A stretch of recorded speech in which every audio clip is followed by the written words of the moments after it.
Hi welcome all പുതിയൊരു വീഡിയോയിലേക്ക് എല്ലാവർക്കും സ്വാഗതം. നെബോഷ് IG2 സബ്മിറ്റ് ചെയ്യുന്നതിന് മുമ്പ് നിങ്ങൾ ശ്രദ്ധിക്കാനുള്ള ഒരു 45 കാര്യങ്ങളാണ് ഈ വീഡിയോയിൽ പറയുന്നത്. എങ്ങനെയാണ് IG2 ചെയ്യേണ്ടത് എന്ന് ഡീറ്റെയിൽ ആയിട്ട് എക്സ്പ്ലെയിൻ ചെയ്യുന്ന വീഡിയോ അല്ല ഇത്. പകരം നിങ്ങൾ ഓൾറെഡി IG2 ചെയ്ത് കഴിഞ്ഞ് നിങ്ങൾ ഫൈനൽ സബ്മിഷൻ നടത്തുന്നതിന് മുമ്പ് നിങ്ങൾ ശ്രദ്ധിക്കാനുള്ള കുറച്ച് കാര്യങ്ങൾ. ഈ പറയുന്ന കാര്യങ്ങൾ നെബോഷ് IG2 ഗൈഡൻസിൽ പറയുന്ന കാര്യങ്ങളാണ് പലതും. പക്ഷേ ഗൈഡൻസിൽ ഇല്ലാതെ, അതായത് നെബോഷിൻ്റെ ഒഫീഷ്യൽ ഗൈഡൻസ് ഉണ്ട്, നിങ്ങൾക്ക് അവരുടെ വെബ്സൈറ്റിൽ നിന്ന് കാണാൻ പറ്റും. അതിൽ പറയാത്ത ഒരുപാട് കാര്യങ്ങൾ ചിലപ്പോൾ നിങ്ങൾ ഫെയിലാക്കാം. കാര്യം അത് ഒരു ഡീറ്റെയിൽ ആയിട്ടുള്ള ഗൈഡൻസ് ആണ് എന്ന് ഞാൻ വിശ്വസിക്കുന്നില്ല.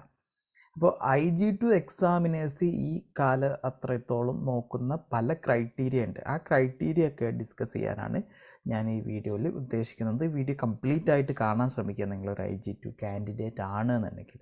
എന്നിട്ട് നിങ്ങളുടെ പ്രോജക്റ്റിൽ ഈ പറയുന്ന പോയിൻറ്റ്സുകളൊക്കെ ഉണ്ട് എന്ന് ഉറപ്പ് വരുത്തുക.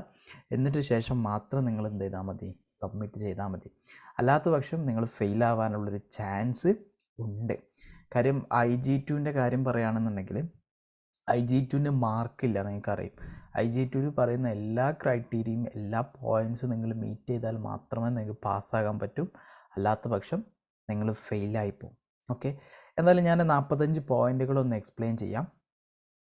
ഞാൻ ഒരു സ്ക്രീൻ ഷെയർ ചെയ്യാം. നിങ്ങൾ ഈ ചെക്ക് ലിസ്റ്റ്, നിങ്ങൾ ഈ വീഡിയോ കാണുകയാണെന്നുണ്ടെങ്കിൽ നിങ്ങൾ എന്ത് ചെയ്യണം, ഈ കാര്യങ്ങളൊക്കെ ഫോളോ ചെയ്യുന്നുണ്ട് എന്നുള്ളത് ഉറപ്പ് വരുത്തണം.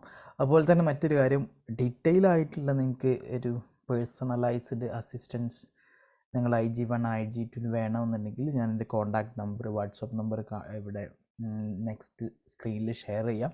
നിങ്ങൾക്ക് കോൺടാക്റ്റ് ചെയ്യാവുന്നതാണ്. ഓക്കെ, സോ വളരെ പെട്ടെന്ന് ഞാൻ എന്ത് ചെയ്യാം, ഈ കാര്യങ്ങൾ പറയാം. ഞാൻ ഒന്നുകൂടെ പറയുകയാണ്, ഒരിക്കലും ഇത് എങ്ങനെയാണ് IG2 സ്ക്രാച്ചിൽ നിന്ന് ചെയ്യേണ്ടത് എന്ന് കാണിക്കാൻ വേണ്ടിയിട്ടുള്ള വീഡിയോ അല്ല. പകരം നിങ്ങളുടെ സബ്മിഷന് മുമ്പ് നിങ്ങൾ ശ്രദ്ധിക്കാനുള്ള 45 പോയിൻറ്റ്സുകളാണ് ഞാനിവിടെ മാർക്ക് ചെയ്തിട്ടുള്ളത്. എൻ്റെ വാട്സപ്പ് നമ്പർ ഞാനിവിടെ മെൻഷൻ ചെയ്തിട്ടുണ്ട്. നിങ്ങൾക്ക് എൻ്റെ ലേണിംഗ് ക്ലബ്ബിൽ ജോയിൻ ചെയ്യണമെന്നുണ്ടെങ്കിൽ കോൺടാക്റ്റ് ചെയ്യാവുന്നതാണ്. ഞാനതിൻ്റെ ബാക്കി ഡീറ്റെയിൽസ് തരുന്നതായിരിക്കും. So part 1, part 2, part 3, part 4 ഇങ്ങനെ 4 പാർട്ടുകളാണ് IG2-നുള്ളത്. നിങ്ങൾക്കറിയും. പാർട്ട് 1-ൽ ഒരുവിധ കാര്യങ്ങളൊക്കെ നിങ്ങൾക്ക് അറിയുന്ന കാര്യങ്ങളാണ്, ഞാനതൊന്നും പോയിൻ്റാക്കി പറയുന്നില്ല. പകരം ഇവിടെ പാർട്ട് 1-ൽ, ബോക്സ് 1-ൽ general description of the organisation explain ചെയ്യുന്ന സമയത്ത് ഒരു കമ്പനിയെക്കുറിച്ചുള്ള ഒരു എക്സാമിനർക്ക് അറിയേണ്ട വിവരണങ്ങളൊക്കെ അതിലുണ്ടായിരിക്കണം. എന്തൊക്കെ വിവരങ്ങളാണ് എക്സാമിനർ അറിയേണ്ടത്? ഈ ഒരു പാരഗ്രാഫ് വായിക്കുന്നതോടുകൂടി, അല്ലെങ്കിൽ ഈ ഒരു 3-4 പാരഗ്രാഫ് വായിക്കുന്നതോടുകൂടി എക്സാമിനർക്ക് അവിടുത്തെ ആ കമ്പനിയിൽ, ആ ഓർഗനൈസേഷനിൽ എന്തൊക്കെ ഹസാർഡുകളാണ്, എന്തൊക്കെ റിസ്ക്കുകളാണ് ഉണ്ടാകാൻ പോകുന്നത് എന്നുള്ള ഒരു ഓവർവ്യൂ കിട്ടിയിരിക്കണം. അതായത് നിങ്ങൾ പാർട്ട് 2-ൽ എക്സ്പ്ലെയിൻ ചെയ്യാൻ പോകുന്ന കാര്യത്തിൻ്റെ ഒരു ഏകദേശ വിവരണം ഇവിടെ നിന്ന് തന്നെ ഉണ്ടായിരിക്കണം. അപ്പോൾ കമ്പനിയെ കുറിച്ച് ഒരു ജസ്റ്റ് ഇൻട്രൊഡക്ഷൻ പറയാം, ഒരു പാരഗ്രാഫ്. ചെറിയൊരു ഹിസ്റ്ററിക്ക് വേണമെങ്കിൽ പറയാം, കമ്പനി എന്ന് തുടങ്ങി, എവിടേക്കാണ് ഈ വേൾഡ് വൈഡ് ആയിട്ട് എവിടെയൊക്കെ ഉണ്ട് എന്നുള്ള കാര്യങ്ങളൊക്കെ പറയാം. ദെൻ ആ കമ്പനിയിൽ എന്തൊക്കെ വർക്ക് ആക്ടിവിറ്റീസ് നടക്കുന്നുണ്ട്, എന്തൊക്കെ എക്യുപ്മെൻറ്റുകൾ ഉപയോഗിക്കുന്നുണ്ട്, ഏതെങ്കിലും പെർട്ടിക്കുലർ വർക്ക് മെത്തേഡുകളുണ്ടോ, ഏതൊക്കെ ടൈപ്പ് ഓഫ് ആളുകളാണ് ഇവിടെ വർക്ക് ചെയ്യുന്നത്, ഇങ്ങനത്തെ ഒരു വിവരങ്ങളൊക്കെ. അതുപോലെ തന്നെ ഒരു ഡേ ടു ഡേ വർക്ക് എങ്ങനെയാണ് അവിടെ കമ്പനിയിലുള്ളത്, ഈ കാര്യങ്ങളൊക്കെ പറയാം. അതുപോലെ തന്നെ ഡ്യൂട്ടി അവേഴ്സ്, വീക്കിലി ഓഫ് വല്ല കാര്യങ്ങളുണ്ട്, ലഞ്ച് ബ്രേക്കോ അല്ലെങ്കിൽ വേറെ ഏതെങ്കിലുമൊക്കെ ബ്രേക്ക് ഉണ്ട് എന്നുണ്ടെങ്കിൽ ആ കാര്യങ്ങളൊക്കെ ഉൾപ്പെടുത്തുന്ന ഒരു പാരഗ്രാഫും. അങ്ങനെ ഒരു 4 പോയിൻറ്റുകൾ പ്രധാനമായിട്ടും നിങ്ങളുടെ ഈ ഒരു പാർട്ടിൽ ഉണ്ടായിരിക്കണം. ഇനി ഈ രണ്ടാമത്തെ ബോക്സ്, പാർട്ട് 1 തന്നെ രണ്ടാമത്തെ ബോക്സിൽ എക്സ്പ്ലെയിൻ ചെയ്യുന്ന സമയത്ത് നിങ്ങൾ ഈ റിസ്ക് അസസ്മെൻറ്റ് നടത്തുന്നത്, IG2 റിസ്ക് അസസ്മെൻ്റ് ആണ്, നിങ്ങൾക്കറിയും. ഈ റിസ്ക് അസസ്മെൻറ്റ് നടത്തുന്നത് ഒരു സൈറ്റിൽ വിസിറ്റ് ചെയ്തിട്ട്, ഒരു കമ്പനി വിസിറ്റ് നടത്തിയതിന് ശേഷം. പക്ഷേ കമ്പനി വിസിറ്റ് നടത്തുന്നതിന് മുമ്പ് തന്നെ നിങ്ങൾ കമ്പനിയിൽ അപ്ലിക്കബിൾ ആകുന്ന എക്സ്റ്റേണൽ സോഴ്സസ് ഓഫ് ഇൻഫർമേഷനൊക്കെ റെഫർ ചെയ്തിട്ടുണ്ട് എന്നുള്ളൊരു ചെറിയൊരു ഭാഗം പറയണം. അതായത് സൈറ്റ് വിസിറ്റ് നടത്തുന്നതിന് മുമ്പ് തന്നെ നിങ്ങൾ ILOയുടെ അല്ലെങ്കിൽ വേറെ ഏതെങ്കിലും HSE അതുപോലത്തെ ഏതെങ്കിലും സ്റ്റാൻഡേർഡിൻ്റെ ഗൈഡ്, ഏതെങ്കിലും ബോർഡിൻ്റെ ഗൈഡൻസൊക്കെ നിങ്ങൾ റെഫർ ചെയ്തിട്ടുണ്ട് എന്ന് പറയാം. പക്ഷെ അതിവിടെ റെലവൻ്റ് ആകുന്നതായിരിക്കണം. ഇപ്പോൾ കെമിക്കൽ ഇൻഡസ്ട്രി ആണെങ്കിൽ കെമിക്കൽ റിലേറ്റഡ് ആയിട്ടുള്ള ഗൈഡൻസ് ഡോക്യുമെൻറ്റുകളൊക്കെ ഞാൻ റെഫർ ചെയ്തു എന്നുള്ളത് പറയാം. എന്നിട്ട് ഒരു 3-4 റെഫറൻസ് നിങ്ങൾക്ക് ലിസ്റ്റ് ഔട്ട് ചെയ്യാം. അതുപോലെ തന്നെ മറ്റൊരു കാര്യം ഇതിൽ പറയേണ്ടത്, നിങ്ങൾ വിസിറ്റ് നടത്തുന്ന സമയത്ത്, സൈറ്റ് വിസിറ്റ് നടത്തുന്ന സമയത്ത് ചെയ്യേണ്ട 3 കാര്യങ്ങളാണ്. ഒന്ന്, അവിടെ വർക്ക് പ്ലേസ് ഒബ്സർവേഷൻ ഞാൻ നടത്തിയിട്ടുണ്ട് എന്ന് പറയണം. അതുപോലെ തന്നെ ആ വർക്ക് പ്ലേസിൽ ഇൻ്റർവ്യൂ ചെയ്തിട്ടുണ്ട്, പീപ്പിൾ വർക്കേഴ്സിൻ്റെയും അതേപോലെ തന്നെ മാനേജേഴ്സിനെ ഇൻ്റർവ്യൂ ചെയ്തിട്ടുണ്ടെന്ന് പറയണം. അതേപോലെ തന്നെ അവിടുത്തെ ഇൻറ്റേർണൽ സോഴ്സസ് റെഫർ ചെയ്തിട്ടുണ്ടെന്ന് പറയാം. സോ ഈ ഇൻറ്റേർണൽ ഡോക്യുമെൻറ്റ്സ് ഒക്കെ റെഫർ ചെയ്തിട്ടുണ്ട് എന്ന് പറഞ്ഞിട്ട് വേണം നിങ്ങൾ ഈ ഭാഗം എക്സ്പ്ലെയിൻ ചെയ്യാൻ. എന്നിട്ട് ഒരു കാര്യം കൂടി പറയാം, ഇത്രയും കാര്യങ്ങളാണ് അവിടുത്തെ ഹസാർഡ് എന്തൊക്കെയാണ് എന്നുള്ളത് മനസ്സിലാക്കാൻ ഹെൽപ്പ് ചെയ്തത്. അതേപോലെ തന്നെ ഫർദർ നിലവിലുള്ള കൺട്രോൾസുകൾ എന്തൊക്കെയാണ് വർക്ക് പ്ലേസിൽ കൊടുക്കുന്നത് എന്നൊക്കെ മനസ്സിലാക്കിയത് അവിടുത്തെ ഒബ്സർവേഷൻ നടത്തിയപ്പോഴും ഇൻ്റർവ്യൂ ചെയ്തപ്പോഴും അതേപോലെ തന്നെ ഇൻറ്റേർണൽ ഡോക്യുമെൻറ്റ്സുകളൊക്കെ ചെക്ക് ചെയ്തപ്പോഴുമാണ് എന്നുള്ളൊരു കമൻറ്റും നിങ്ങൾക്ക് പറയാവുന്നതാണ്. അതേപോലെ തന്നെ പ്രധാനമായിട്ട് പലപ്പോഴും കാൻഡിഡേറ്റ്സ് മറന്നു പോകുന്നൊരു കാര്യമാണ്, ഇനി നിങ്ങൾ രണ്ടാമത്തെ പാർട്ടിൽ ഫർദർ കൺട്രോൾസുകൾ പറയും. ഈ ഫർദർ കൺട്രോൾസ് നിങ്ങൾ എങ്ങനെയാണ് കണ്ടെത്തിയിട്ടുള്ളത്, ഏത് ഡോക്യുമെൻറ്റിൽ നിന്നാണ് ഫർദർ കൺട്രോളുകൾ നിങ്ങൾ റെഫർ ചെയ്തിട്ടുള്ളത് എന്നുള്ളത് ഇവിടെ മെൻഷൻ ചെയ്യണം. അത് ILOയുടെ കൺവെൻഷനും റെക്കമെൻഡേഷനും കോഡ് ഓഫ് പ്രാക്ടീസും അല്ലെങ്കിൽ മറ്റു ഗൈഡുകളും ആകാവുന്നതാണ്, കുഴപ്പമില്ല. ഓക്കെ, ഇപ്പം ഏതൊക്കെ ILOയുടെ guide and document code of പ്രാക്ടീസൊക്കെ ഉള്ളത് നിങ്ങൾക്ക് സാധാരണ ഉപയോഗിക്കാൻ പറ്റുന്ന, അല്ലെങ്കിൽ സാധാരണ കാൻഡിഡേറ്റ് ഒരു നോർമൽ വർക്ക് പ്ലേസിൽ ഉപയോഗിക്കുന്ന കോഡ് ഓഫ് പ്രാക്ടീസും ILOയുടെ കൺവെൻഷനും ILOയുടെ റെക്കമെൻഡേഷനും ഞാൻ വീഡിയോയുടെ അവസാനം നിങ്ങൾക്ക് കാണിച്ചു തരുന്നതായിരിക്കും, നിങ്ങൾക്ക് നിങ്ങളുടെ IG2 ഉപയോഗിക്കാൻ പറ്റുന്ന. പിന്നെ മറ്റൊരു പോയിൻ്റ്, 8ാമത്തെ പോയിൻ്റ് ഞാൻ പറയാൻ ഉദ്ദേശിക്കുന്നത്, നിങ്ങളൊരു പാർട്ട് കഴിഞ്ഞ് അടുത്ത പാർട്ട് തുടങ്ങുമ്പോൾ പുതിയ പേജിൽ തുടങ്ങാൻ ശ്രമിക്കാം. നിങ്ങൾ വേർഡിൽ ചെയ്യുന്ന സമയത്ത് ഈ വേർഡിൽ ഇൻസർട്ട് ന്യൂ പേജ് പോകാൻ നമുക്ക് പുതിയ പേജിൽ തുടങ്ങാം. അങ്ങനെ പുതിയ പേജിലാണ് അടുത്ത പാർട്ട് തുടങ്ങേണ്ടത്. ഇത് 2ാമത്തെ പാർട്ട് തുടങ്ങുമ്പോഴും 3ാമത്തെ പാർട്ട് തുടങ്ങുമ്പോഴും 4ാമത്തെ പാർട്ട് തുടങ്ങുമ്പോഴും ഇത് ഫോളോ ചെയ്യുക. അപ്പോൾ ഈസി ആയിരിക്കും, എക്സാമിനർക്ക് ഒന്നുകൂടി ഈസി ആയിരിക്കും നിങ്ങൾ പുതിയ പേജിൽ പുതിയ പാർട്ട് തുടങ്ങുമ്പോൾ.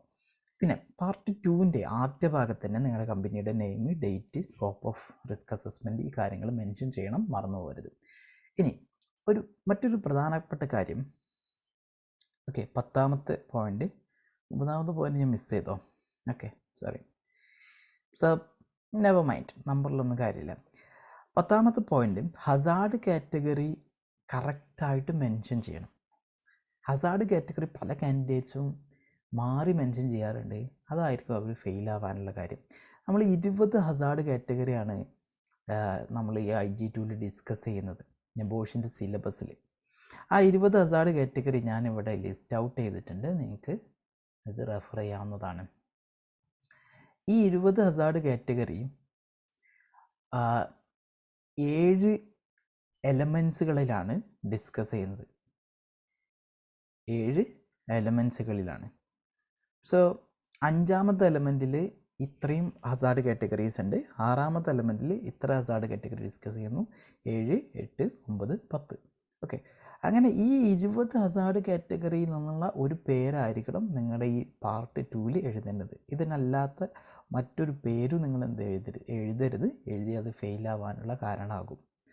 ശ്രദ്ധിക്കുക, ഇവിടെ ഹസാർഡ് കാറ്റഗറിയുടെ പേര് health, welfare and work environment എന്നാണ്. അപ്പം അതാണ് എന്ത് ഹസാർഡ് കാറ്റഗറി എന്നുള്ളിടത്ത് എഴുതേണ്ടത്. ചില ആളുകൾ ഹോട്ട് കണ്ടീഷൻ എന്ന് എഴുതും. ഹോട്ട് കണ്ടീഷൻ എന്നുള്ളത് ഒരു ഹസാർഡ് കാറ്റഗറി അല്ല as per the NEBOSH syllabus. പകരം നിങ്ങൾ എഴുതേണ്ടത് health, welfare and work environment എന്നുള്ളതാണ്. അങ്ങനെ തുടങ്ങി നിങ്ങളുടെ ഈ 20 ലിസ്റ്റിൽ ഞാൻ ഒന്നും കൂടെ ഒരു സമയം നിങ്ങൾ സ്ക്രീൻഷോട്ട് എടുക്കുകയാണെന്നുണ്ടെങ്കിൽ സ്ക്രീൻഷോട്ട് എടുത്തിട്ട് നിങ്ങൾക്ക് എന്ത് ചെയ്യാം, വീണ്ടും റെഫർ ചെയ്യണമെങ്കിൽ വീണ്ടും റെഫർ ചെയ്യും. ഇതായിരിക്കണം നിങ്ങൾ എഴുതേണ്ട ഹസാർഡ് കാറ്റഗറി. ഓക്കെ, അതേപോലെ തന്നെ ഹസാർഡ് എക്സ്പ്ലെയിൻ ചെയ്യുക, അതാണ് അടുത്ത പോയിൻ്റ്. ഹസാർഡ് എക്സ്പ്ലെയിൻ ചെയ്യുന്ന സമയത്ത് ഒരു ക്ലിയർ ആയിട്ടുള്ള ഒരു ഫിഗർ അവിടെ ഉണ്ടാവണം. ഫിഗർ ഞാൻ ഉദ്ദേശിക്കുന്നത്, ഇത് വായിക്കുന്ന സമയത്ത് എക്സാമിനർക്ക് തോന്നണം ഓക്കെ അതൊരു പ്രശ്നമാണ് അവിടെ എന്നുള്ളത്. ആ രൂപത്തിൽ എന്ത് ചെയ്യണം. ഇപ്പോൾ പലപ്പോഴും നമുക്കൊരു റിസ്കിൻ്റെ പാർട്ട് കൂടെ അവിടെ എഴുതേണ്ടി വരും. എന്താണ് അതുകൊണ്ടുണ്ടാകുന്ന റിസ്ക് എന്നുള്ള ഒരു ചെറിയൊരു ധാരണ കൊടുക്കേണ്ടി വരും. എന്നിട്ട് ഹസാർഡ് എന്ത് ചെയ്യുക, ക്ലിയർ ആയിട്ട് മെൻഷൻ ചെയ്യാം. ഓക്കെ, ഞാൻ ഒരു എക്സാമ്പിൾ പറയുമ്പോഴേ ഇത് കൂടുതൽ വ്യക്തമാവുള്ളൂ, അതാണ് ഞാൻ പറഞ്ഞത്. ഇത് ഞാൻ ഡീറ്റെയിൽ ആയിട്ട് എക്സ്പ്ലെയിൻ ചെയ്യുന്ന വീഡിയോ അല്ല, പകരം ഇത് അവിടെ ഉണ്ടോ ഇല്ലയോ എന്ന് ചെക്ക് ചെയ്യാൻ വേണ്ടിയിട്ടുള്ള വീഡിയോ ആണ്. അപ്പോൾ ഹസാർഡ് ക്ലിയർ ആയിട്ട് മെൻഷൻ ചെയ്തിട്ടുണ്ട്. ഒരു എക്സാമിനർക്ക് ഇനി ഡൗട്ടൊന്നും ഇല്ല. ഓക്കെ, അങ്ങനെ ഒരു പ്രശ്നം അവിടെ ഉണ്ട് എന്നുള്ളത് എന്ത് ചെയ്യണം, ക്ലിയർ ആയിട്ട് മെൻഷൻ ചെയ്തിട്ടുണ്ട് എന്ന് ഉറപ്പാക്കണം. ചിലപ്പോൾ ഒരു ചെറിയ എക്സ്പ്ലനേഷൻ വേണ്ടി വരും, അത് മറക്കരുത്. പിന്നെ 13, ആർക്കാണ് അഫക്റ്റ് ചെയ്യുന്നത് എന്നുള്ളത് മെൻഷൻ ചെയ്യണം. ചിലപ്പോൾ മറന്നു പോകും ആ ഭാഗം മെൻഷൻ ചെയ്യാം. അപ്പോൾ അതൊരു പാരഗ്രാഫാക്കി മെൻഷൻ ചെയ്യാം. എന്നിട്ട് അടുത്ത പാരഗ്രാഫിൽ എങ്ങനെയാണ് ഇവർക്ക് ഹാം ഉണ്ടാകുന്നത്, അത് ചിലപ്പോൾ അത് റിപ്പീറ്റായിട്ട് എഴുതേണ്ടി വരും. ഇപ്പോൾ സാധാരണ കാൻഡിഡേറ്റ്സിനുണ്ടാകുന്ന ഒരു പ്രശ്നമാണ് head injury, neck injury, spine injury, fracture. ഇതന്നെ റിപ്പീറ്റ് ചെയ്ത് എഴുതുന്നുണ്ടാവും. അതന്നെ നിങ്ങൾക്ക് റിപ്പീറ്റ് ചെയ്ത് എഴുതാൻ കുഴപ്പമില്ല. കാര്യം അത് എഴുതിയിട്ടില്ലെങ്കിൽ നിങ്ങൾ ഫെയിലാവും. ഇതിനൊരിക്കലും നെഗറ്റീവ് മാർക്കില്ല. നിങ്ങൾക്ക് ഫെയിലാക്കാനുള്ള ഒറ്റ കണ്ടീഷൻ എന്ന് പറഞ്ഞാൽ ഇതിലേതെങ്കിലും ക്രൈറ്റീരിയ മീറ്റ് ചെയ്യാതെ വരുമ്പോഴാണ് എക്സാമിനർക്ക് ഫെയിലാക്കാൻ പറ്റും. നിങ്ങളൊരു നെഗറ്റീവ് കാര്യം എഴുതിയതുകൊണ്ട് ഫെയിലാക്കാൻ പറ്റില്ല. അപ്പോൾ അതുകൊണ്ട് തന്നെ ഈ ക്രൈറ്റീരിയ ഒക്കെ ഉണ്ടാവണം. അതിനപ്പുറത്തേക്ക് നിങ്ങൾക്ക് എന്തെങ്കിലും ആഡ് ഓൺ ചെയ്യാൻ പറ്റുമെങ്കിൽ ആഡ് ഓൺ ചെയ്യാം. ബട്ട് ആഡ് ഓൺ ചെയ്തുകൊണ്ട് പ്രത്യേക മാർക്കൊന്നുമില്ല. ഓക്കെ, ഞാൻ പറയാം, ചില ഭാഗത്തുണ്ട് ചില കാൻഡിഡേറ്റ്സ് ആവശ്യമില്ലാത്ത കുറേ കാര്യങ്ങൾ എഴുതും. അതുകൊണ്ട് നിങ്ങൾക്ക് മാർക്കൊന്നും അധികം കിട്ടാനില്ല. പക്ഷേ ആവശ്യമുള്ള കാര്യങ്ങൾ എഴുതിയില്ലെങ്കിൽ നിങ്ങൾ ഫെയിലാവും ചെയ്യും. ഓക്കെ, ഇനി what are you already doing. Current controls എഴുതുന്ന സമയത്ത് ഹൈറാർക്കിക്കൽ ഓർഡർ ഫോളോ ചെയ്യാൻ ശ്രമിക്കണം. അത് പല കാൻഡിഡേറ്റ്സും അത് ഫോളോ ചെയ്യാറില്ല. കറണ്ട് കൺട്രോളിലും ഫർദർ കൺട്രോളിലും ഹൈറാർക്കിക്കൽ ഓർഡർ ഫോളോ ചെയ്യണം. ഓക്കെ, അതിൻ്റെ റെക്കമെൻഡേഷനാണ്. ഇത് നിങ്ങൾ ഹൈറാർക്കിക്കൽ ഓർഡർ എന്ന് പറഞ്ഞാൽ PPE ആദ്യം ഒരിക്കലും എഴുതാൻ പാടില്ല. ഹൈറാർക്കിക്കൽ ഓർഡർ എന്താണെന്നുള്ളത് ഞാനൊന്ന് പെട്ടെന്നൊന്ന് കാണിച്ചു തരാം. നിങ്ങൾക്ക് ഓൾറെഡി അറിയുന്ന കാര്യങ്ങളാണ്. Elimination, substitution, engineering control, administrative control and PPE. അപ്പോൾ PPE അവസാനം എഴുതാൻ പറ്റുള്ളൂ. അത് ആ ഓർഡറിൽ തന്നെ എഴുതണം. സബ്സ്റ്റിറ്റ്യൂഷൻ മെത്തേഡ് വല്ലതും ഉണ്ടെന്നെങ്കിൽ അതിന് മുമ്പ് എഴുതണം, PPEക്ക് മുമ്പ് എഴുതണം. എഞ്ചിനീയറിംഗ് കൺട്രോൾസുകൾ ഉണ്ടെങ്കിൽ അത് അഡ്മിനിസ്ട്രേറ്റീവ് കൺട്രോൾസിന് മുമ്പ് എഴുതണം. ഓക്കെ, അത് ഏതൊക്കെ കൺട്രോൾസുകളാണ് എഞ്ചിനീയറിംഗ് കൺട്രോളിൻ്റെ അണ്ടറിൽ വരുന്നത് എന്നുള്ളത് ഞാനിവിടെ ജസ്റ്റ് ഒന്ന് കാണിച്ചിട്ടുണ്ട്. ഡീറ്റെയിൽ ആയിട്ട് ഇത് ഓൾറെഡി എക്സ്പ്ലെയിൻ ചെയ്ത വീഡിയോ ഇട്ടിട്ടുണ്ട്. ഏതായാലും ഹൈറാർക്കി എന്ത് ചെയ്യണം, നിങ്ങൾ സ്ട്രിക്റ്റ്ലി ഫോളോ ചെയ്യണം. ഇനി ഫർദർ കൺട്രോൾസിലേക്ക് വരുമ്പോഴും ഇത് തന്നെ, നിങ്ങൾ ഹൈറാർക്കി ഫോളോ ചെയ്യണം. മാത്രമല്ല ഫർദർ കൺട്രോൾ എഴുതുന്ന സമയത്ത് നിങ്ങൾ സെല്ല് സ്പ്ലിറ്റ് ചെയ്യണം. സെല്ല് സ്പ്ലിറ്റ് ചെയ്യുന്നത് ഞാനിവിടെ ഈ യെല്ലോ കളറിൽ ഹൈലൈറ്റ് ചെയ്തില്ലേ, സ്പ്ലിറ്റ് ചെയ്ത സെല്ല് ഇതുപോലെ ഉണ്ടാകും. നിങ്ങൾക്ക് ഇപ്പോൾ ഒരു 6 ഫർദർ കൺട്രോൾ എഴുതുന്നുണ്ടെങ്കിൽ ഈ പെർട്ടിക്കുലർ സെല്ല് 6 എന്ത് ചെയ്യുക, 6 സെല്ലുകളായിട്ട് സ്പ്ലിറ്റ് ചെയ്യാം. എന്നിട്ട് ഒന്നിൽ ഫർദർ കൺട്രോൾ എഴുതുന്നു, അപ്പുറത്തും 6 സ്പ്ലിറ്റ് ചെയ്യുന്നു. ദെൻ ടൈം സ്കെയിൽ എഴുതുന്നു, അപ്പുറത്തും 6 സ്പ്ലിറ്റ് ചെയ്യുന്നു, റെസ്പോൺസിബിൾ പേഴ്സൺ എഴുതുന്നു. അപ്പോൾ എല്ലാം അതും ഇത് ഒരേ ഒരു ലൈനിൽ എന്ത് ചെയ്തു അലൈൻ ചെയ്തിട്ട് എഴുതാൻ പറ്റും. നല്ല വൃത്തി ഉണ്ടാവും കാണാൻ. നമ്മൾ എക്സാമിനറുടെ ജോബ് ഈസി ആക്കുക എന്നുള്ളതാണ് നമുക്ക് പ്രധാനമായിട്ട് ചെയ്യാനുള്ളത്. എക്സാമിനർക്ക് ഇത് നോക്കുന്നത് ഭയങ്കര ബുദ്ധിമുട്ടായി ഫീൽ ചെയ്താൽ ഒരു പക്ഷേ അയാൾ തോൽപ്പിക്കാനുള്ള ചാൻസ് ഉണ്ട്. സോ അവരുടെ ജോലി എന്താക്കുക, ഈസി ആക്കുക. ഓക്കെ, സോ പിന്നെ മറ്റൊരു കാര്യം എന്ന് വെച്ചാൽ 18ാമത്തെ പോയിന്റ്, നിങ്ങൾ റിസ്ക് റീസണബിളി കൺട്രോൾ ചെയ്തിട്ടുണ്ട്, as far as reasonably practicable control ചെയ്തിട്ടുണ്ട് എന്നുള്ളത് ഉറപ്പുവരുത്തുക. അങ്ങനെ പറഞ്ഞാൽ ഇപ്പോൾ ഫർദർ കൺട്രോളും ഓൾറെഡി അവിടെ വർക്ക് പ്ലേസിൽ കുറച്ച് കറണ്ട് കൺട്രോൾ ഉണ്ട്, അതിന് പുറമെ നിങ്ങൾ കുറച്ച് ഫർദർ കൺട്രോൾ റെക്കമെൻഡ് ചെയ്ത്, ഇത് രണ്ടും കൂടെ കൺസിഡർ ചെയ്തിട്ട് അവിടെ റിസ്ക് എന്ത് ചെയ്തിട്ടുണ്ട്, കൺസിഡറബിളി കുറഞ്ഞിട്ടുണ്ട്. ഇനി അവിടുന്ന് അങ്ങോട്ട് കുറക്കാൻ കഴിയില്ല, അല്ലെങ്കിൽ ബുദ്ധിമുട്ടാണ്, റീസണബിളി പ്രാക്ടിക്കബിൾ അല്ല ഇതിനപ്പുറത്തേക്ക് എന്ത് ചെയ്യുന്നത് കൺട്രോൾ കൊടുക്കുന്നത് എന്നൊരു ലെവൽ വരെ എന്ത് നിങ്ങൾ കൺട്രോൾ കൊടുക്കണം. ഞാനിങ്ങനെ പറയുന്നത് ഭയങ്കര തിയറട്ടിക്കലായിട്ടാണ്. പക്ഷേ നിങ്ങൾ IG2ൻ്റെ ഒരു പ്രാക്ടിക്കലായിട്ടുള്ള വശം നോക്കുകയാണെന്നുണ്ടെങ്കിൽ നിങ്ങൾ ഈ ഫർദർ കൺട്രോളും കറണ്ട് കൺട്രോളും എഴുതി, ഇനി ഒരു എക്സാമിനറുടെ മൈൻഡിൽ എന്ത് എഴുതരുത്, ഒരു വേറെ കൺട്രോള് ഈ റിസ്ക് കുറക്കാൻ വരരുത്. അത് വരാൻ പാടില്ല. അതെല്ലാ കൺട്രോളും, എല്ലാ പോസിബിൾ കൺട്രോൾസും എന്ത് ചെയ്യണം, നിങ്ങൾ കറണ്ട് കൺട്രോൾസിലോ അല്ലെങ്കിൽ ഫർദർ കൺട്രോൾസിലായിട്ട് എഴുതണം. ഓക്കെ, അതുപോലെ തന്നെ 19ാമത്തെ കാര്യം, റിസ്ക് അസസ്മെൻറ്റിന് റെലവൻ്റ് ആയിട്ടുള്ള കാര്യങ്ങളാണ് എഴുതുന്നതെന്ന് ഉറപ്പാക്കണം. ചില ആൾക്കാർ ഫർദർ കൺട്രോൾ എഴുതലുണ്ട് ഷോർട്ട് ടേം ആയിട്ടുള്ള ആക്ഷൻ. ഓക്കെ, അത് എഴുതരുത്. ഇപ്പോൾ for example stop the work activity, stop the work, okay activity വേണ്ട, stop the work, stop the welding, ചിലപ്പോൾ പറയാറുണ്ട് remove the obstruction from the pathway. ഈ ഈ പെട്ടെന്ന് എടുക്കുന്ന ആക്ഷൻ അത് റിസ്ക് അസസ്മെൻറ്റിൻ്റെ സ്കോപ്പിൽ പെട്ട കാര്യമല്ല. റിസ്ക് അസസ്മെൻറ്റിൽ എപ്പോഴും മാനേജ്മെൻറ്റിൻ്റെയും കൂടെ ഇൻവോൾവ്മെൻ്റ് ഉണ്ടായി ഒരു ലോങ് ടേം ആക്ഷനാണ് നമ്മൾ ചെയ്യുക. ഇപ്പോൾ ഒരു വർക്ക് ആക്ടിവിറ്റി പറയാം, വെൽഡിങ് അൺസേഫായിട്ട് നടക്കുന്നുണ്ട്, വെൽഡിങ് സ്റ്റോപ്പ് ചെയ്യുന്നത് ഫ്യൂച്ചറിൽ വെൽഡിങ് നടത്തുന്നത് എന്ത് ചെയ്യില്ല, തടയില്ല. ഓക്കെ, അപ്പോൾ ഫ്യൂച്ചറിലും തടയാൻ പാകത്തിനുള്ള ഒരു കൺട്രോളാണ് എന്ത് ചെയ്യേണ്ടത്, റെക്കമെൻഡ് ചെയ്യേണ്ടത്. ക്ലിയർ? സോ ഈ ഒരു കാര്യം പ്രത്യേകം ശ്രദ്ധിക്കുക. നിങ്ങൾ ഒരിക്കലും എന്ത് ചെയ്ത് ഷോർട്ട് ടേം ആക്ഷൻ നിങ്ങൾ ഫർദർ കൺട്രോൾസിൽ എഴുതരുത്. അതുപോലെ തന്നെ മറ്റൊരു പോയിന്റ് പറയാനുള്ളത്, ഞാൻ നേരത്തെ പറഞ്ഞു മാനേജ്മെൻറ്റിൻ്റെ ഇൻവോൾവ്മെൻ്റ് ഉണ്ട് ഇതിലെന്ന് ഉറപ്പാക്കുക. അപ്പോൾ ചിലപ്പോൾ ചില കാൻഡിഡേറ്റ്സ് ചെയ്ത് follow work manual, follow safe operating procedure. അത് വർക്കേഴ്സിന് ചെയ്യാനുള്ള, അത് അങ്ങനെയല്ല പറയുന്നത്. നിങ്ങൾക്ക് വേണമെങ്കിൽ ഇങ്ങനെ പറയാം, ട്രെയിനിങ് കൊടുക്കുക വർക്കേഴ്സിന്, എന്നിട്ട് അവരോട് എന്ത് ചെയ്യാം, SOP സ്ട്രിക്ട്ലി ഫോളോ ചെയ്യാൻ ആവശ്യപ്പെടാം. സോ അവിടെ ഒരു മാനേജ്മെൻറ്റിന് ഇൻവോൾവ്മെൻ്റ് ഉണ്ട്, ട്രെയിനിങ് കണ്ടക്ട് ചെയ്യുക എന്നുള്ളത്. മനസ്സിലായോ? അപ്പോൾ അതൊരു ലോങ് ടേം ആക്ഷനാവും. ഒരു മിനിമം 1 വീക്കെങ്കിലും ടൈം സ്കെയിലുള്ള ആക്ഷൻ എഴുതാൻ ശ്രമിക്കുക. ഷോർട്ട് ടേം ആയിട്ടുള്ള 1 ഡേ 2 ഡേ 3 ഡേ അങ്ങനത്തെ ആക്ഷനൊന്നും റിസ്ക് അസസ്മെൻറ്റിൻ്റെ സ്കോപ്പിൽ പെട്ട കാര്യമല്ല. പിന്നെ അടുത്തൊരു പോയിന്റ്, അറ്റ്ലീസ്റ്റ് 12 ഹസാർഡുകളെങ്കിലും എഴുതുക. ഓക്കെ, അത് ഡിഫറെൻറ്റ് 5 ഹസാർഡ് കാറ്റഗറീസ് നിന്നാവണം. 12 ഹസാർഡ്സുകൾ ഡിഫറെൻറ്റ് 5 ഹസാർഡ് കാറ്റഗറീസ് നിന്ന് എഴുതാൻ ശ്രമിക്കുക.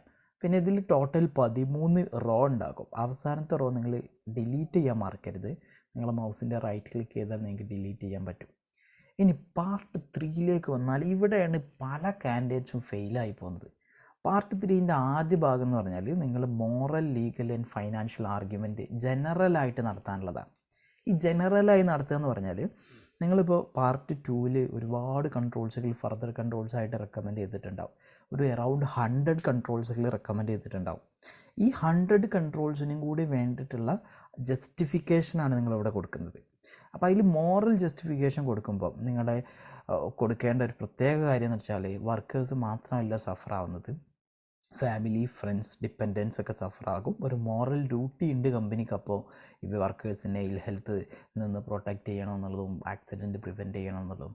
ലീഗൽ ജസ്റ്റിഫിക്കേഷൻ കൊടുക്കുന്ന സമയത്ത് കൺവെൻഷൻ 155നെ കുറിച്ചും റെക്കമെൻഡേഷൻ 164നെ കുറിച്ചും മാത്രമല്ല അവർക്ക് ഉണ്ടാകുന്ന legal consequences after the incident, after the accident എന്തൊക്കെയാണെന്നുള്ളത് അതും മെൻഷൻ ചെയ്യണം. അതിൽ ഫോർമൽ എൻഫോഴ്സ്മെൻറ്റ് ആക്ഷൻ വരും, പ്രോസിക്യൂഷൻ വരും, ഡീറ്റെയിൽസ് ഒക്കെ എന്ത് ചെയ്യണം, പ്രൊഹിബിഷൻ നോട്ടീസിൻ്റെ കാര്യം, അതേപോലെ തന്നെ ഇംപ്രൂവ്മെൻറ്റ് നോട്ടീസിൻ്റെ കാര്യം, ഇംപ്രിസൺമെൻറ്റിൻ്റെ കാര്യം, fine, court expenses, compromises, compensation, ഇതൊക്കെ എന്ത് ചെയ്യണം, നിങ്ങൾ ഇവിടെ മെൻഷൻ ചെയ്യണം. അത് ചെയ്യാതെ നിന്നാൽ ഫെയിലാക്കാനുള്ള കാര്യമാണ്. അതുപോലെ തന്നെ ഫൈനാൻഷ്യൽ ആർഗ്യുമെൻറ്റ് കൊടുക്കുന്ന സമയത്ത് ഡയറക്റ്റ് കോസ്റ്റും ഇൻഡയറക്റ്റ് കോസ്റ്റും, ഈ കമ്പനിയിലുണ്ടാകാൻ ചാൻസ് ഉള്ള ഡയറക്റ്റ് കോസ്റ്റും ഇൻഡയറക്റ്റ് കോസ്റ്റും എന്തൊക്കെയാണ്, അത് കുറച്ചൊരു എക്സാമ്പിൾസ് ആയിട്ട് എന്ത് ചെയ്യാം നിങ്ങൾ കൊടുക്കുക. പിന്നെ 3 ആക്ഷൻ നിങ്ങൾ എന്ത് ചെയ്യും, പ്രിയോറിറ്റൈസ് ചെയ്യും. ഈ 3 ആക്ഷൻ പ്രിയോറിറ്റൈസ് ചെയ്യുന്നത് സെയിം പോയിൻ്റ് നിങ്ങൾ പാർട്ട് 2ൽ ടേബിളിൽ കൊടുത്ത് അതേ കാര്യം കോപ്പി പേസ്റ്റ് ചെയ്യണം. അതല്ലാതെ നിങ്ങൾ സ്വന്തമായിട്ട് ഇവിടെ പുതിയത് ഉണ്ടാക്കരുത്. മുകളിൽ കൊടുത്തത് തന്നെ ആയിരിക്കണം. മുകളിൽ മിക്കവാറും നിങ്ങൾ പ്രിയോറിറ്റി മുകളിൽ കൊടുത്തതായിരിക്കും. അതായത് ഒരു ഹസാർഡിൻ്റെ ഒരു ഫസ്റ്റൊക്കെ വരുന്ന ആക്ഷനാവും, അല്ലെങ്കിൽ ഫസ്റ്റോ സെക്കൻഡ് വരുന്ന ആക്ഷനാവും. കാര്യം എന്താ, കാര്യം ഹൈറാർക്കിക്കൽ ഓർഡറിൽ ഏറ്റവും ടോപ്പിലുള്ള ആക്ഷൻ നമ്മൾ മുകളിൽ എഴുതിയിട്ടുണ്ടാവും. അതുതന്നെ ആയിരിക്കും ഏറ്റവും പ്രിയോറിറ്റൈസ് ചെയ്യേണ്ട ആക്ഷൻ. മനസ്സിലായോ? അപ്പോൾ അത് തന്നെ ആയിരിക്കും ഇവിടെ ഉണ്ടാവുക. അപ്പോൾ ഏറ്റവും ഞാൻ റെക്കമെൻഡ് ചെയ്യുന്ന ഒന്നാമത്തെ ആ ഹസാർഡിൻ്റെ ഫർദർ കൺട്രോളിൽ ഏറ്റവും ടോപ്പിലുള്ള ആ പെർട്ടിക്കുലർ ഹസാർഡിൻ്റെ ഏറ്റവും പ്രയോറിറ്റി കൂടുതലുള്ള സാധനം മുകളിൽ എഴുതണം. അതാണ് ഇവിടുത്തെ എടുത്തെഴുതേണ്ടത്. അതിൻ്റെ ബ്രാക്കറ്റിൽ എന്ത് ചെയ്യണം, ആ പെർട്ടിക്കുലർ ഹസാർഡ് കാറ്റഗറി മെൻഷൻ ചെയ്യണം. അടുത്ത കാര്യം legal argument, specific legal argument പറയണം. ഓക്കെ, സ്പെസിഫിക് ആവണം. ചില ആളുകൾ ജനറിക്കായിട്ട് എഴുതും. മാത്രമല്ല നെബോഷിൻ്റെ ഗൈഡൻസ് പറയുന്നൊരു കാര്യമുണ്ട്, നിങ്ങൾ എഴുതുന്ന ഈ ലീഗൽ ആർഗ്യുമെൻറ്റ് അത് കൺവെൻഷനിൽ നിന്നോ റെക്കമെൻഡേഷനിൽ നിന്നോ കോഡ് ഓഫ് പ്രാക്ടീസിൽ നിന്നോ ആയിരിക്കണം. അതല്ലാതെ നിങ്ങൾ ഏതെങ്കിലും കൺട്രിയിലൊരു ലോ എഴുതിയെന്ന് നിങ്ങൾക്ക് മാർക്ക് കിട്ടില്ല. പല കാൻഡിഡേറ്റ്സും ചിലപ്പോൾ എന്ത് ചെയ്യുന്നില്ല, ഡീറ്റെയിൽ ആയിട്ട് ഓരോ കൺട്രി ലോ എഴുതലുണ്ട്. പക്ഷെ നിങ്ങൾ ഫെയിലാകും നിങ്ങൾ കൺവെൻഷനോ റെക്കമെൻഡേഷനോ എഴുതിയിട്ടില്ലെങ്കിൽ. കൺവെൻഷൻ റെക്കമെൻഡേഷൻ എഴുതുമ്പോൾ ചില ആളുകളുണ്ട് കൺവെൻഷൻ 155 പറയുന്നുണ്ടോ വർക്കേഴ്സിനെ പ്രൊട്ടക്റ്റ് ചെയ്യണമെന്ന്. അത് വളരെ ജനറിക് ആയിട്ടുള്ള ടേമാണ്. അതല്ലാതെ സ്പെസിഫിക് ആയിട്ടുള്ള ടേം നിങ്ങൾക്ക് എന്ത് ചെയ്യും, ഇതിന് സ്പെസിഫിക് ആയിട്ട് കൺവെൻഷൻ ഉണ്ടാവും, സ്പെസിഫിക് ആയിട്ടുള്ള റെക്കമെൻഡേഷൻ ഉണ്ടാവും, സ്പെസിഫിക് ആയിട്ടുള്ള കോഡ് ഓഫ് പ്രാക്ടീസ് ഉണ്ടാവും. അത് നോക്കിയാൽ മനസ്സിലാവും. അതിൽ നോക്കിയിട്ട് വേണം നിങ്ങൾ എന്ത് ചെയ്യാൻ, ഇതിന് സ്പെസിഫിക് ആയിട്ടുള്ള ലീഗൽ ജസ്റ്റിഫിക്കേഷൻ കൊടുക്കാൻ. അത് കൊടുത്തിട്ടില്ലെങ്കിൽ ഫെയിലാവും. സ്പെസിഫിക് എന്ന് പറഞ്ഞാൽ ആർട്ടിക്കിൾ നമ്പർ അടക്കം കൊടുക്കണം, അല്ലെങ്കിൽ എന്താണ് സെക്ഷൻ നമ്പർ, എന്താണ് പാർട്ട് നമ്പർ, അതും കൂടെ കൂട്ടിയിട്ട് എന്ത് വേണം, ജസ്റ്റിഫിക്കേഷൻ കൊടുക്കണം. അപ്പോൾ നിങ്ങൾ ചോദിക്കും, ഞാൻ നേരത്തെ പറഞ്ഞു, ഏതാ ഈ സ്പെസിഫിക് ആയിട്ടുള്ള നമുക്ക് ലീഗൽ ഡ്യൂട്ടീസ് എവിടെയൊക്കെയാണ് പറയുന്നത്? കൺവെൻഷനിലും റെക്കമെൻഡേഷനിലും ഉണ്ട്. ഏതൊക്കെ കൺവെൻഷനും റെക്കമെൻഡേഷൻ നിങ്ങൾക്ക് സ്ഥിരമായിട്ട് ഉപയോഗിക്കാൻ പറ്റും, അല്ലെങ്കിൽ കോമൺ ആയിട്ട് സാധാരണ നിങ്ങൾക്ക് ഉപയോഗിക്കാൻ പറ്റുന്ന കുറച്ച് കൺവെൻഷനും റെക്കമെൻഡേഷനും കോഡ് ഓഫ് പ്രാക്ടീസും ഇവിടെ മെൻഷൻ ചെയ്തിട്ട് ചില എക്സാമ്പിൾസാണ്. ഇതെല്ലാതും വേറെയും കുറേ ഉണ്ട്. കൺവെൻഷൻ 155, റെക്കമെൻഡേഷൻ 164, ഇത് ജനറൽ ആയിട്ട് എല്ലാ വർക്ക് പ്ലേസിനുള്ളതാണ്. കൺവെൻഷൻ 167 കൺസ്ട്രക്ഷൻ ഇൻഡസ്ട്രിക്ക് വേണ്ടി മാത്രമുള്ള കൺവെൻഷനാണ്. അതേപോലെ തന്നെയാണ് കൺവെൻഷൻ കോഡ് ഓഫ് പ്രാക്ടീസ് കൺസ്ട്രക്ഷന് വേണ്ടി മാത്രമുള്ളതാണ്. കോഡ് ഓഫ് പ്രാക്ടീസ് ഉണ്ട്. മെഷീനറി യൂസിന് വേണ്ടി മാത്രമുള്ള കോഡ് ഓഫ് പ്രാക്ടീസ് ഉണ്ട്. കെമിക്കൽ യൂസിന് വേണ്ടി മാത്രമുള്ള കോഡ് ഓഫ് പ്രാക്ടീസ് ഉണ്ട്. ഈ കോഡ് ഓഫ് പ്രാക്ടീസ് ഡീറ്റെയിൽ ആയിട്ടുള്ള എക്സോസ്റ്റീവ് ആയിട്ടുള്ള ഡോക്യുമെൻ്റാണ്. ഒരുപാട് കാര്യങ്ങൾ അതിലുണ്ടായിരിക്കും. Convention 170 chemical കൺവെൻഷനാണ്. പിന്നെ 174 മേജർ ആക്സിഡൻസിനെ കുറിച്ചൊക്കെ പറയും. അതേപോലെ തന്നെ കൺവെൻഷൻ 148 വൈബ്രേഷൻ, നോയ്സ്, അതേപോലെ തന്നെ ഹോട്ട് എൻവയോൺമെൻറ്റിനെ കുറിച്ചൊക്കെ ഡിസ്കസ് ചെയ്യും. സോ കൺവെൻഷൻ 120 ഹൈജീനിനെ കുറിച്ച്, കൺവെൻഷൻ 127 മാനുവൽ ഹാൻഡ്ലിംഗ് ഇഞ്ചുറീസിനെ കുറിച്ചൊക്കെ ഡിസ്കസ് ചെയ്യുന്നതാണ്. സോ റെലവൻ്റ് ആയിട്ടുള്ള കൺവെൻഷൻ എവിടെ നിങ്ങൾക്ക് എന്ത് ചെയ്യാം, ഈ ഭാഗത്തു നിന്ന് എടുത്തിട്ട് ആർട്ടിക്കിൾ നമ്പർ അടക്കം സ്പെസിഫിക് ആയിട്ട് മെൻഷൻ ചെയ്യണം. ഓക്കെ, നിങ്ങൾ സെർച്ച് ടൂൾ ഉപയോഗിച്ചുകൊണ്ട്, ഫൈൻഡർ ടൂൾ ഉപയോഗിച്ചുകൊണ്ട് ഏതാണോ ആർട്ടിക്കിൾ അത് ഡീറ്റെയിൽ ആയിട്ട് മാർക്ക് അടയാളപ്പെടുത്താനായിട്ട് ശ്രമിക്കണം. പിന്നെ അടുത്തൊരു കാര്യം, കാൻഡിഡേറ്റ്സ് പലപ്പോഴും ഫെയിലായി അല്ലെങ്കിൽ മടി കാണിക്കുന്നൊരു ഭാഗമാണ് ലൈക്ലിഹുഡിൻ്റെ കാറ്റഗറി എഴുതാൻ. അബോർഷൻ്റെ എക്സാമ്പിൾ ചിലപ്പോൾ ലൈക്ലിഹുഡിൻ്റെ കാറ്റഗറി ഉണ്ടാവില്ല, പക്ഷേ ഇത് നല്ലൊരു പ്രാക്ടീസാണ്. ലൈക്ലിഹുഡിൻ്റെ കാറ്റഗറി ആദ്യം ലിസ്റ്റ് ഔട്ട് ചെയ്യുക, എന്നിട്ട് അതിൽ നിന്നൊരു കാറ്റഗറി സെലക്ട് ചെയ്യുക. അതാണ് മറ്റൊരു പോയിൻ്റ്. അടുത്ത പോയിൻ്റ്, എത്ര നമ്പർ ഓഫ് വർക്കേഴ്സ് ഉണ്ട് എന്നുള്ളത് ലൈക്ലിഹുഡിനെ എക്സ്പ്ലെയിൻ ചെയ്യണം. ഇപ്പോൾ ലൈക്ലിഹുഡ് എന്ന് പറഞ്ഞാൽ ഹസാർഡിൻ്റെ ലൈക്ലിഹുഡും ഹസാർഡിൻ്റെ സിവിയാരിറ്റിയുമാണ് ഹസാർഡിൻ്റെ റിസ്കിനെ ഡിഫൈൻ ചെയ്യുന്നത്, അല്ലെങ്കിൽ റിസ്കിനെ ക്വാണ്ടിഫൈ ചെയ്യുന്നത്. ഓക്കെ, അപ്പോൾ നമ്മൾ ചെയ്യാൻ പോകുന്നത് റിസ്കിനെ ക്വാണ്ടിഫൈ ചെയ്യാണ്. ഈ ക്വാണ്ടിഫൈ ചെയ്യാൻ വേണ്ടിയിട്ടുള്ള എന്ത് കൊടുക്കുകയാണെന്ന് നമ്മൾ എത്ര വലിയ റിസ്ക്കാണ്, എത്ര വലിയ ലൈക്ലിഹുഡ് ഉണ്ട്, എത്ര വലിയ സിവിയാരിറ്റി ഉണ്ടെന്ന് പറയാം. അപ്പോൾ ആ ലൈക്ലിഹുഡിനെ എക്സ്പ്ലെയിൻ ചെയ്യാൻ വേണ്ടിയിട്ടാണ് നമ്മൾ എത്ര നമ്പർ ഓഫ് വർക്കേഴ്സ് എക്സ്പോസ് ആകും, ഏതൊക്കെ കാറ്റഗറി ഓഫ് വർക്കേഴ്സാണ് ഇതിൽ എക്സ്പോസ് ആവാനുള്ള ചാൻസ് ഉള്ളത്, അവരെത്ര ടൈം എക്സ്പോസ് ആകും, ഈ കാര്യങ്ങളൊക്കെ എന്ത് ചെയ്യാം, നമുക്കിവിടെ മെൻഷൻ ചെയ്യാം. അതേപോലെ തന്നെ ലൈക്ലിഹുഡിനെ പറയുമ്പോൾ വൈഡ് സ്പ്രെഡ് കൂടെ പറയാം. ഞാനിവിടെ 34ാമത്തെ പോയിൻ്റായിട്ടാണ് എഴുതിയത്. പക്ഷേ ഞാൻ എപ്പോഴും റെക്കമെൻഡ് ചെയ്യുന്നത് നിങ്ങൾ ലൈക്ലിഹുഡിനെ എക്സ്പ്ലെയിൻ ചെയ്യുമ്പോൾ wide spread of the risk കൂടെ പറയാം. കാരണം വൈഡ് സ്പ്രെഡ് ലൈക്ലിഹുഡിനെയാണ് കണക്ട് ചെയ്യുന്നത്. ഇപ്പം ഈ ഒരു പെർട്ടിക്കുലർ ഹസാർഡ്, അല്ലെങ്കിൽ ഈ പെർട്ടിക്കുലർ ഹസാർഡ് കൊണ്ടുണ്ടാകുന്ന റിസ്ക് അത് ഏതൊക്കെ ഏരിയയിൽ വർക്ക് പ്ലേസിൽ സ്പ്രെഡ് ആവുന്നുണ്ട്, അത് അപ്പോൾ ഓരോ ഹസാർഡിനനുസരിച്ച് മാറും. ഞാനൊരു എക്സാമ്പിളൊന്നും എടുത്ത് പറഞ്ഞില്ല, അപ്പോൾ ഒരുപാട് നീണ്ടുപോകും ഈ വീഡിയോ. സോ ഓക്കെ, ഡീറ്റെയിൽ ആയിട്ട് ഞാൻ ഓൾറെഡി എക്സ്പ്ലെയിൻ ചെയ്തിട്ടുണ്ട് ഈ കാര്യങ്ങളൊക്കെ, എങ്ങനെ IG2 ചെയ്യാമെന്നുള്ളത്. എൻ്റെ ലേണിംഗ് ക്ലബ്ബിൽ ജോയിൻ ചെയ്ത ആളാണിത് കാണുന്നതെങ്കിൽ നിങ്ങൾക്ക് തീർച്ചയായിട്ടും മനസ്സിലായിട്ടുണ്ടാകും ഞാനിപ്പോൾ എന്താ ഉദ്ദേശിച്ചതെന്ന്.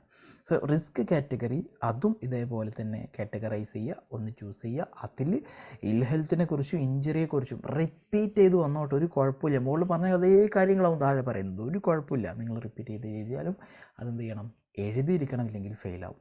35ാമത്തെ പോയിൻ്റ്, ഇവിടെ നിങ്ങൾ 3 പാരഗ്രാഫാക്കി എഴുതാൻ ശ്രമിക്കുക. ഓക്കെ, എക്സാമിനർക്ക് ഈസി ആയിട്ട് എന്ത് ചെയ്യാൻ പറ്റും, ഇത് മാർക്ക് ചെയ്യാൻ പറ്റും.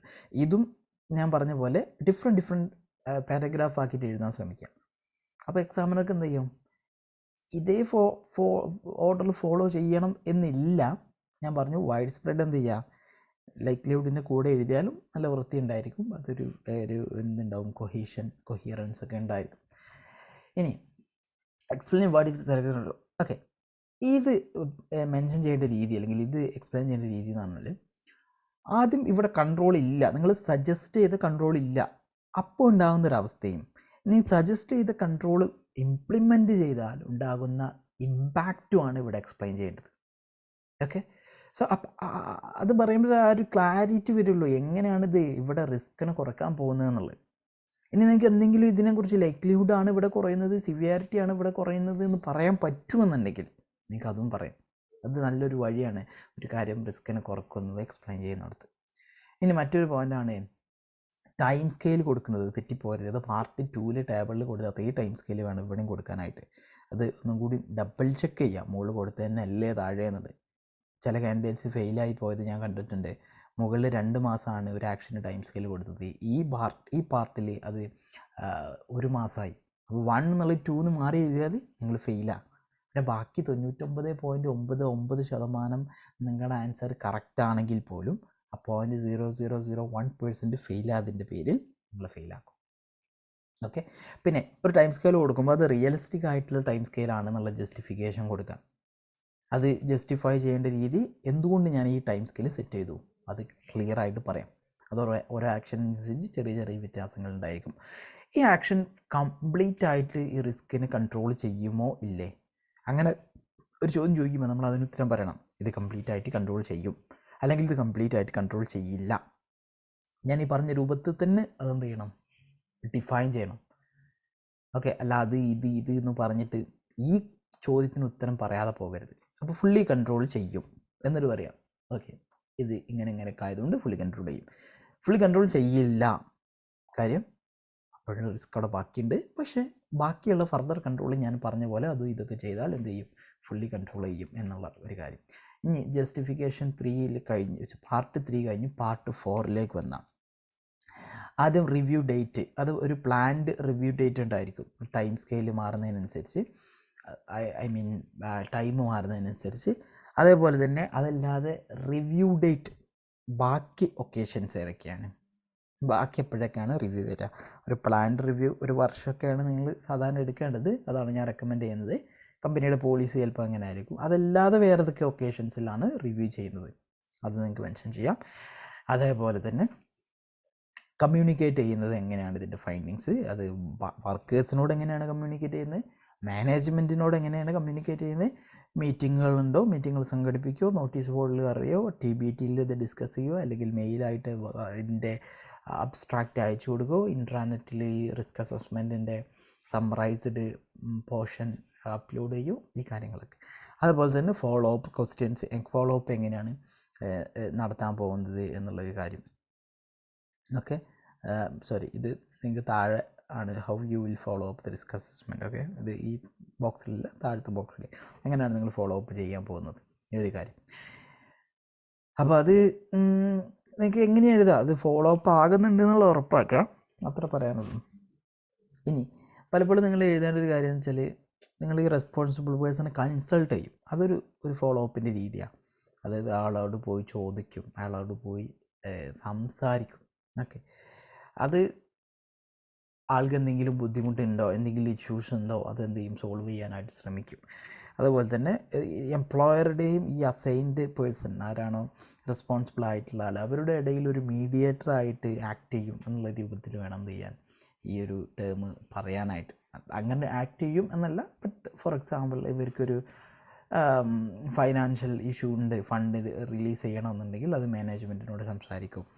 ഇനി അതുമില്ല, ഇവർ ഇറസ്പോൺസിബിളായിട്ട് ഡിലേ ചെയ്യുകയാണ്, ടൈം സ്കെയിലിൽ ഡെഡ് ലൈനിൽ ഇവർ ഫിനിഷ് ചെയ്യില്ല എന്ന് ഇവർക്ക് നിങ്ങൾക്ക് ഫീൽ ചെയ്താൽ നിങ്ങളത് എംപ്ലോയറിൽ റിപ്പോർട്ട് ചെയ്യും. ഈ രൂപത്തിലുള്ളൊരു കാര്യമാണ് ഇവിടെ എഴുതാനുള്ളത്. പിന്നെ അവസാനത്തത് ലാസ്റ്റ് ബട്ട് നോട്ട് ലീസ്റ്റ്, വളരെ പ്രധാനപ്പെട്ട കാര്യം, നിങ്ങൾ താഴെ ഫൂട്ടറിൽ നിങ്ങളെ ഫയൽ നെയിമും ലാൻഡർ നമ്പർ എഴുതണം. ചില കാൻഡിഡേറ്റ്സ് അത് മറന്നു പോകാറുണ്ട് എഴുതാൻ. അപ്പോൾ ആ കാര്യം എന്ത് ചെയ്യുക, നിങ്ങൾ ശ്രദ്ധിക്കുക. ഇത് മാത്രമാണ് ലാൻഡർ നമ്പർ എഴുതാനുള്ള ഭാഗം മാത്രമാണ് നിങ്ങളുടെ ഡീറ്റെയിൽസ് എഴുതാവുന്ന ഭാഗം. എന്നിട്ട് ഇൻസ്റ്റിറ്റ്യൂട്ടിൻ്റെ ഇൻസ്ട്രക്ഷൻ അനുസരിച്ച് എന്ത് ചെയ്യാം, നിങ്ങൾക്ക് സബ്മിറ്റ് ചെയ്യാം. നിങ്ങൾക്ക് ഈ വീഡിയോ ഇഷ്ടമായിട്ടുണ്ട് എന്ന് വിശ്വസിക്കുന്നു. ഞാൻ വീണ്ടും പറയുന്നു, ഇത് നിങ്ങൾക്ക് എങ്ങനെ IGT ചെയ്യണമെന്നുള്ള വീഡിയോ അല്ല, ചെയ്ത് കഴിഞ്ഞവർക്ക് ക്രോസ് ചെക്ക് ചെയ്യാനുള്ള ഒരു വീഡിയോ ആയിട്ടാണ് ഞാനിത് അപ്ലോഡ് ചെയ്യുന്നത്. എന്തായാലും നിങ്ങളുടെയൊക്കെ എല്ലാവിധ വിജയ ആശംസകളും നേരുന്നു. വീഡിയോ ഇഷ്ടപ്പെട്ടാൽ നിങ്ങൾ നിങ്ങൾക്കറിയാം. Okay, so bye, take care.